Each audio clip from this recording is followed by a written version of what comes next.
నమస్తే ఫ్రెండ్స్, నేను మీ Sravani. Welcome back to Sravani's kitchen.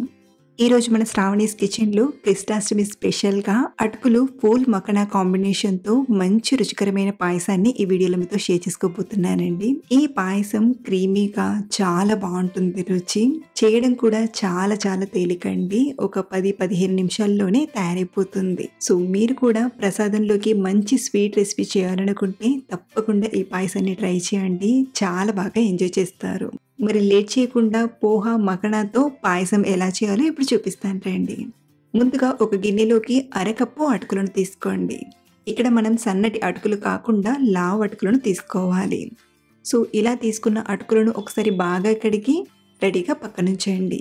మనం మిగతా ప్రాసెస్ చేసేంత వరకు ఇలా కడిగిన అటుకుల్ని రెడీగా పక్కనుంచండి. బెల్లం కరిగించడానికి మరొక ప్యాన్ని తీసుకొని ఒక 1/2 కప్పు బెల్లం తీసుకోండి. ఇందులోనే ఒక అరకప్పు నీళ్ళను వేసి బాగా కరిగించండి. ఇక్కడ నేను హెల్దీ వేలో చేయడానికి బెల్లంతో చేస్తున్నాను. మీరు ఇంకా క్విక్గా చేయాలనుకుంటే చక్కెరతో అయినా చేసుకోవచ్చు.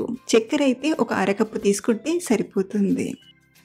పాకం పట్టాల్సిన అవసరం లేదండి. జస్ట్ ఈ బెల్లం కరిగిపోయి ఇలా ఒక 2 నిమిషాలు మరగబెడితే సరిపోతుంది.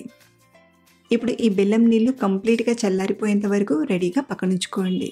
ఇప్పుడు వేరొక కడాయిని తీసుకొని ఒక 2-3 టీ స్పూన్ల నెయ్యిని తీసుకోండి. నెయ్యి కొంచెం వేడయ్యాక జీడిపప్పు పలుకుల్ని, బాదం పప్పు పలుకుల్ని 1 టేబుల్ స్పూన్ చొప్పున తీసుకొని కాస్త ఫ్రై చేయండి.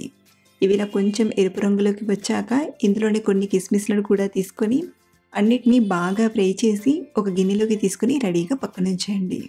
ఇప్పుడు ఇదే నెయ్యిలోకి ఒక ఫుల్ కప్ పూల్ మఖనాను తీసుకొని ఒక 4-5 నిమిషాలు మీడియం ఫ్లేమ్లో ఫ్రై చేయండి. మనకు పూల్ మఖనా అనేది కొంచెం క్రిస్పీగా అవ్వాలి.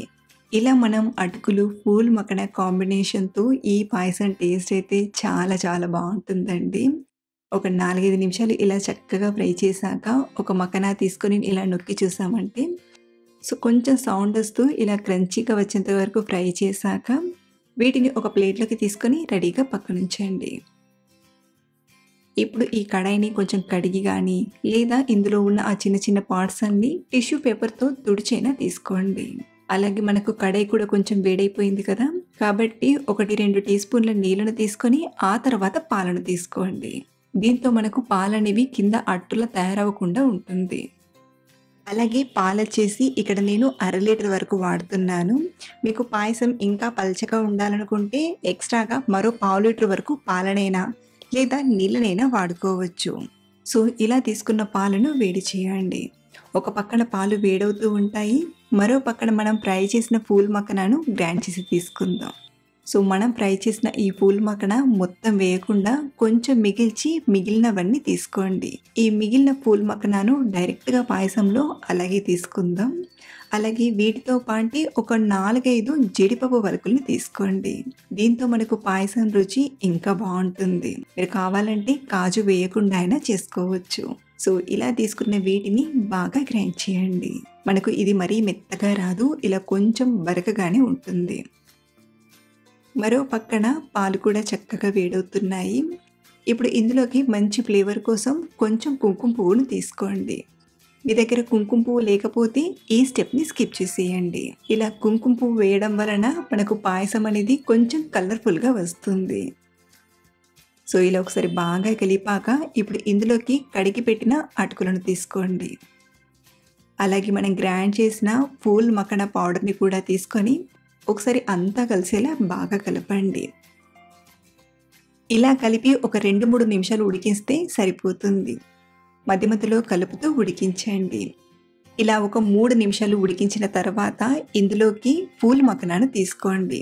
అలాగే పూల్ మఖనా అనేది మనం స్టార్టింగ్ కాకుండా ఇలా చివర్లోనే తీసుకోవాలి. మనం ముందే పూల్ మఖనా తీసుకున్నామంటే పాయసంలో బాగా ఉడికిపోయి పూల్ మఖనా కూడా పాయసంలో కలిసిపోతుంది.